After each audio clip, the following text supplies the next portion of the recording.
Hello legal minds, कैसे हैं आप सब। आपका स्वागत है। आज हम संविधान के पहले 4 अनुच्छेद पढ़ने जा रहे हैं। पहली नज़र में ये चारों अनुच्छेद बहुत छोटे लगते हैं। कई विद्यार्थी इन्हें पढ़कर आगे बढ़ जाते हैं।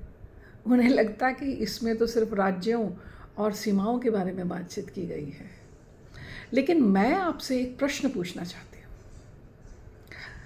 क्या आपने कभी सोचा है कि आज जो भारत का नक्शा हम सब देखते हैं, क्या वह हमेशा से ही ऐसा ही था? क्या उत्तराखंड हमेशा से ही एक राज्य था? क्या झारखंड और छत्तीसगढ़ हमेशा से ही अस्तित्व में थे? क्या तेलंगाना हमेशा से ही अलग राज्य था? और क्या सिक्किम प्रारंभ से ही भारत का हिस्सा था? यदि इन सभी प्रश्नों का उत्तर नहीं है तो फिर एक और प्रश्न पैदा होता है। भारत का नक्शा बदलने की शक्ति किसके पास है? क्या कोई मुख्यमंत्री अपने राज्य की सीमा बदल सकता है? क्या कोई राज्य यह कह सकता है कि अब हम भारत का हिस्सा नहीं रहना चाहते? क्या संसद किसी राज्य का नाम बदल सकती है?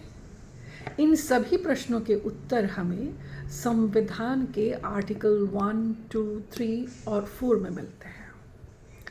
मैं हमेशा कहती हूँ, संविधान केवल एक किताब नहीं है, बल्कि भारत को जोड़े रखने की एक जीवित दस्तावेज है।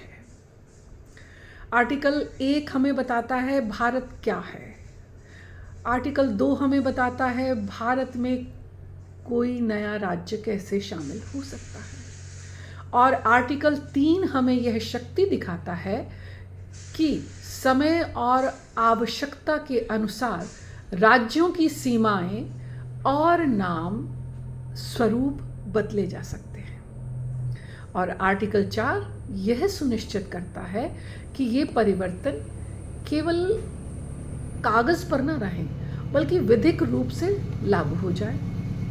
दूसरे शब्दों में कहें तो यदि आर्टिकल 1 भारत की पहचान है, तो आर्टिकल 2, 3 और 4 भारत के विकास और परिवर्तन की संवैधानिक व्यवस्था है। आइए अब एक एक अनुच्छेद को समझते हैं, लेकिन केवल परीक्षा के लिए नहीं, बल्कि यह समझने के लिए कि संविधान ने भारत को एक साथ कैसे जोड़े रखा है। आर्टिकल 1 कहती है, India that is Bharat shall be a union of states. यानी इंडिया, भारत, संविधान ने फेडरेशन क्यों नहीं लिखा भारत के साथ, यूनियन ऑफ स्टेट्स क्यों लिखा? यहाँ डॉक्टर भीमराव अंबेडकर का विचार था कि भारत राज्यों के समझौतों से नहीं बना है, इसलिए कोई राज्य यह नहीं कह सकता कि वह संघ से अलग हो जाएगा। भारत एक अविनाशी संघ है, अखंड है। उदाहरण के लिए यदि हरियाणा, पंजाब या तमिलनाडु या कोई भी कहे कि हम भारत से अलग हो रहे हैं, तो ऐसा नहीं हो सकता है, क्योंकि आर्टिकल 1 कहता है भारत राज्यों का संघ है, लेकिन राज्यों को अलग होने का अधिकार नहीं है। Means India is in an indestructible union of destructible states. यानी संघ नहीं टूट सकता है, लेकिन राज्यों की सीमाएं बदली जा सकती हैं। आर्टिकल 2 कहता है एडमिशन और एस्टेब्लिशमेंट ऑफ न्यू स्टेट्स। क्या कोई नया राज्य भारत में शामिल किया जा सकता है? इसका उत्तर है हाँ। आर्टिकल 2 संसद को शक्ति देता है कि वह किसी नए राज्य को भारत में शामिल कर सकता है, नया राज्य स्थापित कर सकता है। इसका लाइव एग्जाम्पल है 1975 में सिक्किम। भारत का जो पहले भारत में नहीं था, उसे भारत में जोड़ा गया। संसद ने कानून बनाया और सिक्किम को भारत का 22वां राज्य बनाया। आर्टिकल 2 की यह शक्ति सबसे प्रसिद्ध उदाहरण मानी जाती है। अगर कोई देश भारत में शामिल होना चाहे तो क्या होगा? संभव है।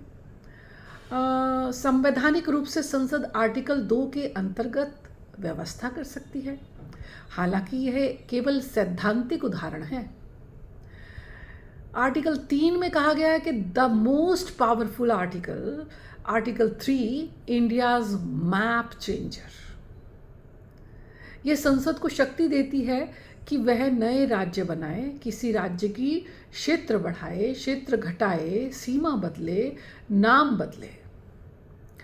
और इसका लाइव एग्जाम्पल है 2014 में तेलंगाना। क्या तेलंगाना हमेशा से अलग राज्य था? नहीं, तेलंगाना पहले आंध्र प्रदेश का हिस्सा था। 2014 में संसद ने आंध्र प्रदेश रीऑर्गेनाइजेशन एक्ट बनाया और तेलंगाना को नया राज्य बनाया गया। यह आर्टिकल 3 का प्रत्यक्ष उपयोग था। अगर इसका दूसरा उदाहरण देखें तो उत्तराखंड, झारखंड, छत्तीसगढ़, आई थिंक 2000 में उत्तर प्रदेश से उत्तराखंड और बिहार से झारखंड और मध्य प्रदेश से छत्तीसगढ़ बनाए गए और ये तीनों आर्टिकल 3 की शक्ति से बने। और रिसेंटली देखा जाए तो एग्जाम्पल जम्मू और कश्मीर रीऑर्गेनाइजेशन 2019 यह आधुनिक समय का उदाहरण मान सकते हैं। 2019 में जम्मू कश्मीर राज्य का पुनर्गठन हुआ। जम्मू कश्मीर को यूनियन टेरिटरी बनाया गया, लद्दाख अलग यूनियन टेरिटरी बना।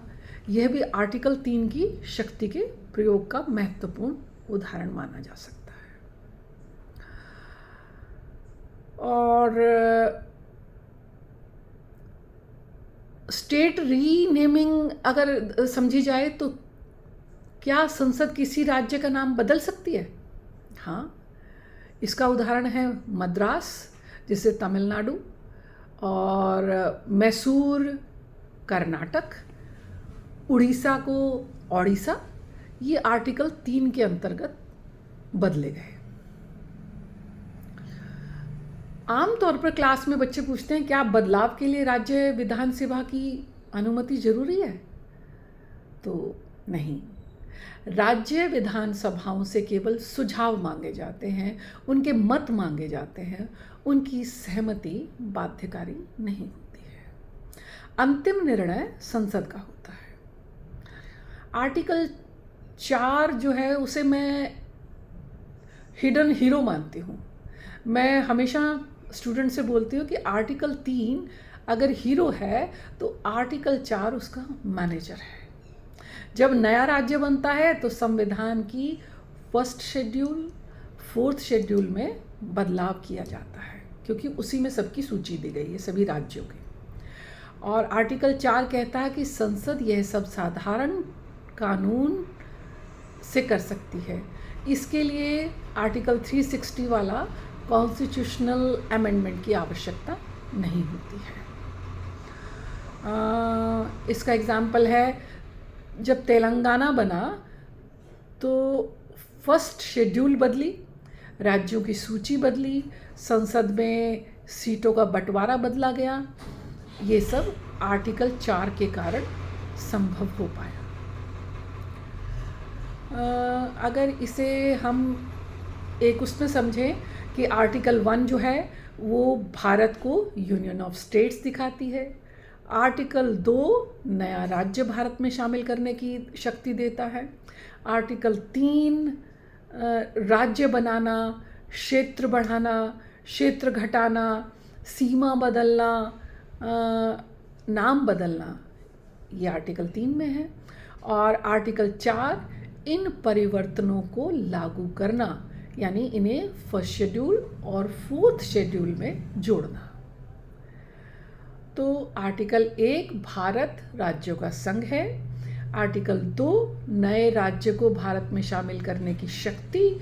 और आर्टिकल 3 राज्यों का निर्माण, विभाजन, सीमा परिवर्तन, नाम परिवर्तन। और आर्टिकल 4, आर्टिकल 2 और 3 के परिणाम स्वरूप आवश्यक संशोधन कर सकती है, लेकिन यह आर्टिकल 368 वाला कॉन्स्टिट्यूशनल अमेंडमेंट नहीं माना जाता है। तो अंत में आप समझ सकते हैं कि अब आप केवल संविधान नहीं पढ़ रहे हैं, बल्कि भारत का नक्शा समझ रहे हैं। आशा है आपको ये लेक्चर समझ में आया होगा और अच्छा लगा होगा। तो मेरे साथ हर लेक्चर में बने रहिए। कानून by Bhavna Bhardwaj. Thank you.